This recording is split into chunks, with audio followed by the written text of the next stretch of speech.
Now, the first thing to do is to kind of read this story as if we were reading it for the first time back when it was written by Matthew. Because do you know that feeling when you're following an origin story, when you know someone's origin story really well, then you pick it up and you know what to expect if somebody has a very familiar or famous origin story. So, for example, if I was to tell a story where at the beginning somebody was bitten by a radioactive spider, what do you think was going to happen next? Serious medical complications, that's right, yeah. They would become Spider-Man. And, Batman, he was bitten by a bat. Is that right? He was bitten by a bat. No, is that not right? And Iron Man, he had an altercation with an ironing board, I think. Something like that. No, Batman wasn't bitten by a bat, was he? Was he hit by a cricket bat over the head? I don't know. There's a few Englishmen I wouldn't mind hitting over the head with a cricket bat. But anyway, never mind. Sometimes we know there's famous origin stories and we kind of know what to expect. We know who they are.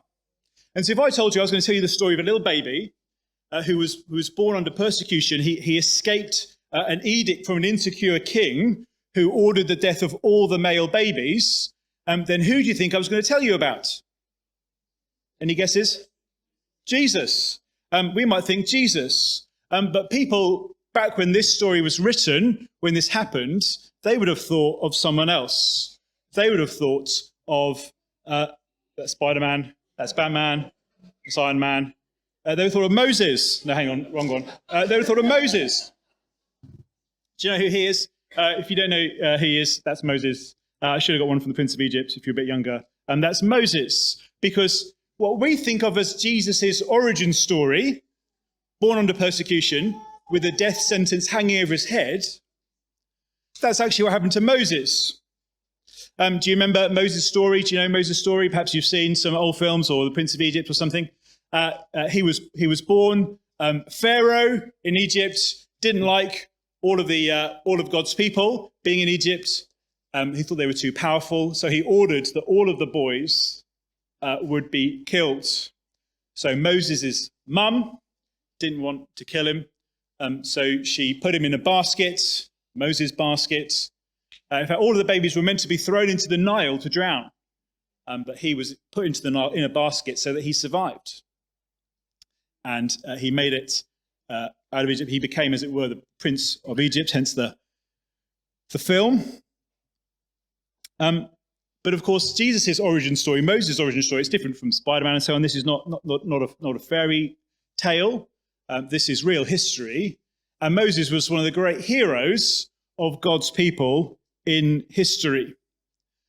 And in a way, Moses is our first king. So there's kind of four kings in the story. He's not quite a king. I mean, the film about him is called The Prince of Egypt, so it's kind of close. He ends up maybe growing up in a palace. He was a ruler over God's people. In the history of God's people, he was very much one of the great heroes. So Moses is a great ruler over God's people. And so when we meet Jesus for the first time, it looks like he's going to be someone a bit similar. Do you see the similarities? In fact, we didn't read, if you have a Bible open, you can flip over to the first page of Matthew. I'm feeling kind on Christmas morning. I didn't get anyone to read the first bit of chapter 1, which is Jesus' family tree with lots of old Hebrew names. But actually that shows that Jesus has the same family tree as Moses. So he's kind of connected to people like Moses. And then in chapter 2, we see that tale where Jesus was born and he escaped that edict from that insecure, evil, powerful king who ordered the death of the male children. Have a look with me at 2 verse 16. It's on the screen. You see, jealous Herod was insecure and he wanted all the boys dead. When Herod realized that he'd been outwitted by the Magi, that's the three wise men, the three kings, he was furious and gave orders to kill all the boys in Bethlehem and its vicinity who were 2 years old and under. So, do you see the connection between Jesus and Moses? And you see how significant that would have been for somebody reading Matthew's gospel for the first time.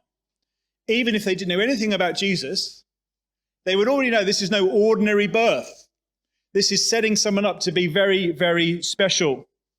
And we know that kind of Jesus' birth is special, but we think it's special because there was kind of cute donkeys and angels and things. But actually, Jesus was set up not just to be a special baby, but to be someone like Moses. And that meant somebody who's going to rescue God's people, who's going to lead God's people, who's going to defeat the enemies of God's people and lead them to victory. So you see, this is a very exciting beginning to the story for someone reading it. We're very excited about Jesus' birth because he is going to be a king.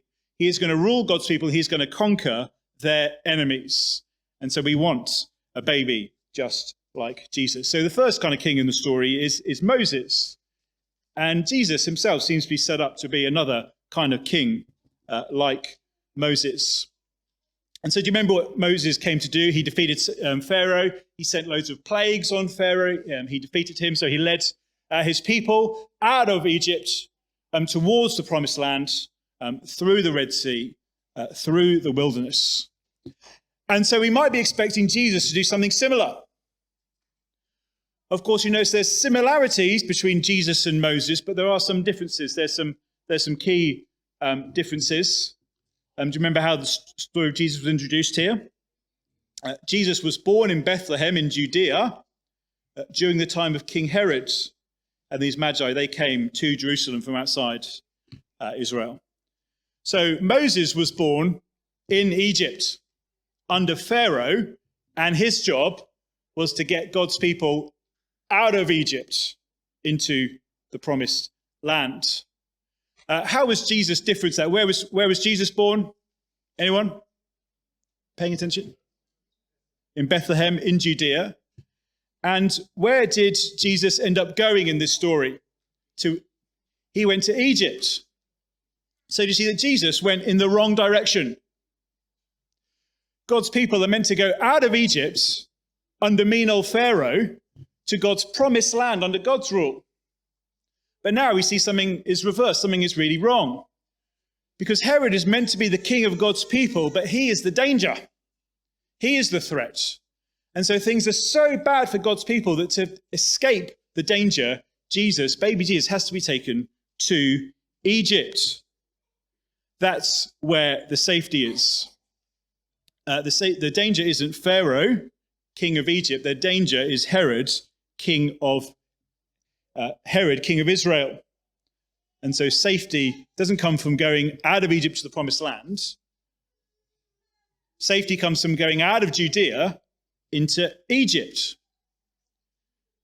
That's really weird. That's really surprising. Israel was meant to be a kind of, a safe space for God's people. They were meant to be protected by a good, righteous, wise king. But the problem was this king was no good. This is the king. This is Herod the Great. By the way, sometimes when we're reading stories like this, we can think this is the stuff of fairy tales. We know the three wise men and the stable scene or whatever from nativity scenes. And we think this is just a nice story for kids. This is real history we're dealing with, and we're dealing with real life people. This is thought to be a statue of Herod the Great. You can go and see it today. What's in a museum in Jerusalem, so maybe you don't want to go to that today. But you can go and see him. There's various bits of evidence about Herod the Great. He was quite a famous king. He's particularly famous in history for building the kind of walls around the temple in Jerusalem, including the bit that's kind of known today as the Western Wall, the Wailing Wall, if you know Jerusalem. He was also famous for being a not very nice guy. I mean, he killed his wife, his mother, and 3 of his sons, so maybe I'm understating it. But, he was not a good king. He was meant to be a king of Israel. He was meant to be, as I said, a good, righteous king under God. He was a murderous brute. Caesar Augustus, you know him? He was the ruler of Rome, Herod was under. He said that it was safer to be Herod's pig than Herod's son. Safer to be Herod's pig than Herod's son. Because in Israel, you wouldn't kill your pigs, but Herod still killed their sons. So he was infamous. His infamy as being a murderous brute reached even Caesar Augustus, the most powerful man on the planet. He was famous for being a horrible, brutish murderer. And that's not what God's king is meant to be like, is it? So we might just think, well, there's a new problem. This new Moses hasn't come to deliver us from Pharaoh, but come to deliver us from Herod. But actually, Herod isn't the only problem here. Here's that quote from Caesar. Notice that Herod obviously had a problem with Jesus. When Herod heard about this baby being born, it said he was disturbed. He was troubled. But it wasn't only Herod who was troubled and disturbed. All Jerusalem with him was disturbed. Well, what does that mean? Well, it means that Herod reacted badly to hearing about this new king being born, which you might think is understandable. It's like, imagine you sort of accidentally got an email at work that was addressed to somebody else, but they had given your job title. You'd start kind of sweating a bit, wouldn't you? Especially if you had a review coming up next week with HR, and you've heard about someone else who has your job title, King of Israel, this baby Jesus. That's Herod's job. No wonder he's nervous. No wonder he's disturbed. He's troubled. He thinks he's the king. But notice, it wasn't just Herod who had a problem. All Jerusalem with him had a problem. Now, we're not told much about it. We don't know why. But that word troubled, well, it's quite a significant word. It's quite a meaningful, it's quite an emotive word. Now, the Greek word has particular connotations. I only know two Greek words. One of them is kebab. The other one is this one. And it comes up later in John's Gospel. When Jesus is at the tomb of his friend Lazarus, it says that he is disturbed. But you don't, imagine being by the graveside of your best friend. You don't just feel disturbed. You feel kind of gutted, heart-wrenched. But Herod is feeling this way about Jesus being born. Not because he's grieving Jesus, but he's kind of grieving his own right to the throne. See, Herod thinks that he's the king. He's called King Herod here. He was Herod the Great. He was really only a puppet king under someone like Caesar or Augustus, who had the real power in that part of the world at the time. Herod was a kind of puppet king. But actually, all the people, it seems, reacted this same way. Now, again, we might think, if people knew that this baby was going to be another Moses, they might think, yay, another rescuer. We might think if Jesus is born, it's good news, great joy, glad tidings. But actually, people were troubled. And we know this to be true. Jesus came as light into the darkness, but the darkness did not receive him. People, when Jesus was born, actually didn't accept him as king. People rejected him. Not just kind of maniacal tyrants like Herod, but all people, even people like me and people like you. Because whilst Herod is a kind of puppet king with a very loose kind of hold on his throne, worried about his position because this new baby king is born, all of us are actually in the same position. Because all of us, as it were, have a paper crown on our heads. And we like to think that we're in charge. We like to think that we call the shots, that we do what we like to do. And we like Jesus when he's a little baby in the manger, because that's kind of cute, we can keep him there. But the idea that this king is going to grow up, this baby's going to grow up to be a king who might have authority over us, that is something we're not very comfortable with. All God's people are disturbed. They're grieving.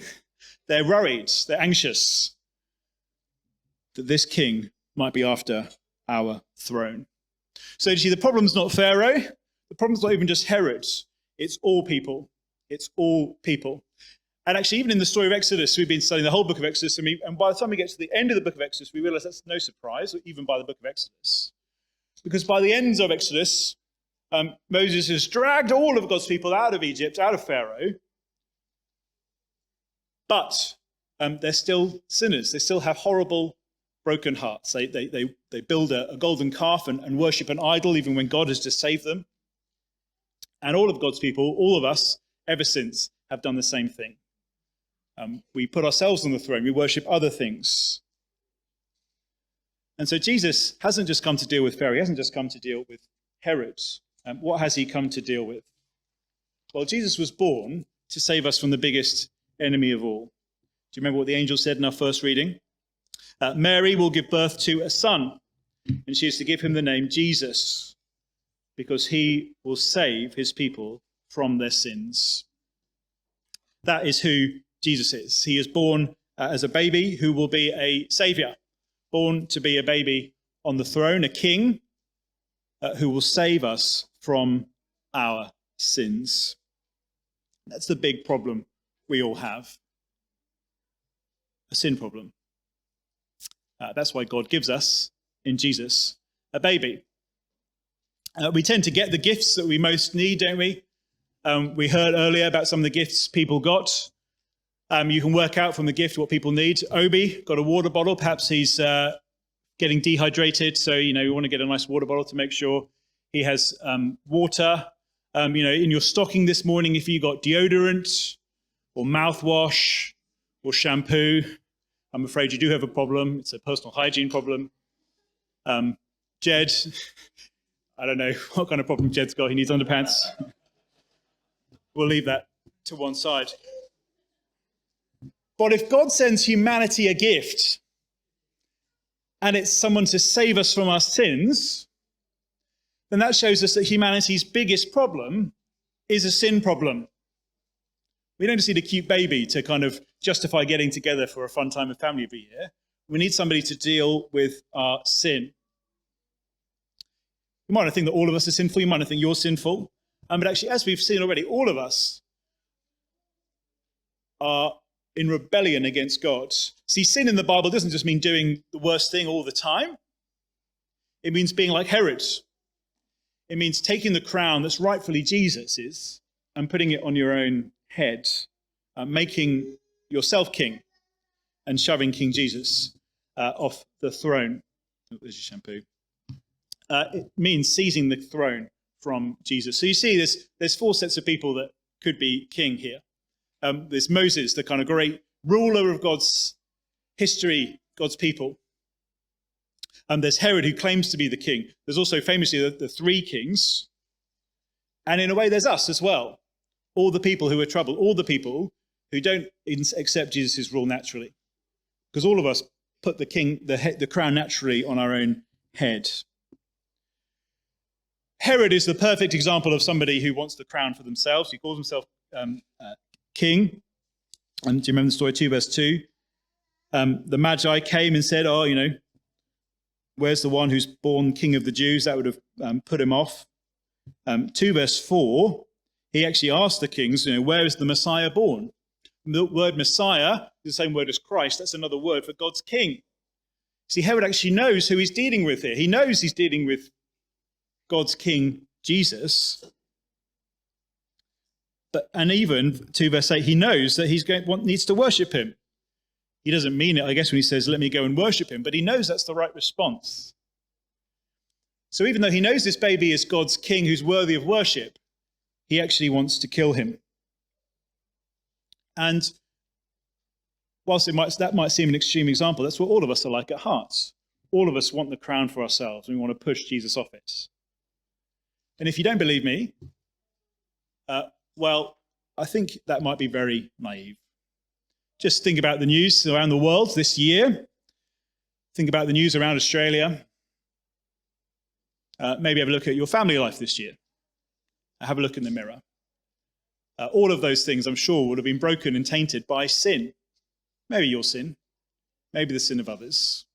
Sin is real and it's horrible and it infiltrates every area of life, which is why it's our biggest problem, which is why we need Christmas, why we need Jesus to save us from it more than any ruler. But notice those other kings, the three wise men, the Magi, they're totally different to Herod, aren't they? They're totally different. They're a model of people who rightly respond to Jesus the King. You see, we call them kings because they probably were kind of kings, not of Israel, but some foreign lands. And they traveled far out of God's land to worship King Jesus.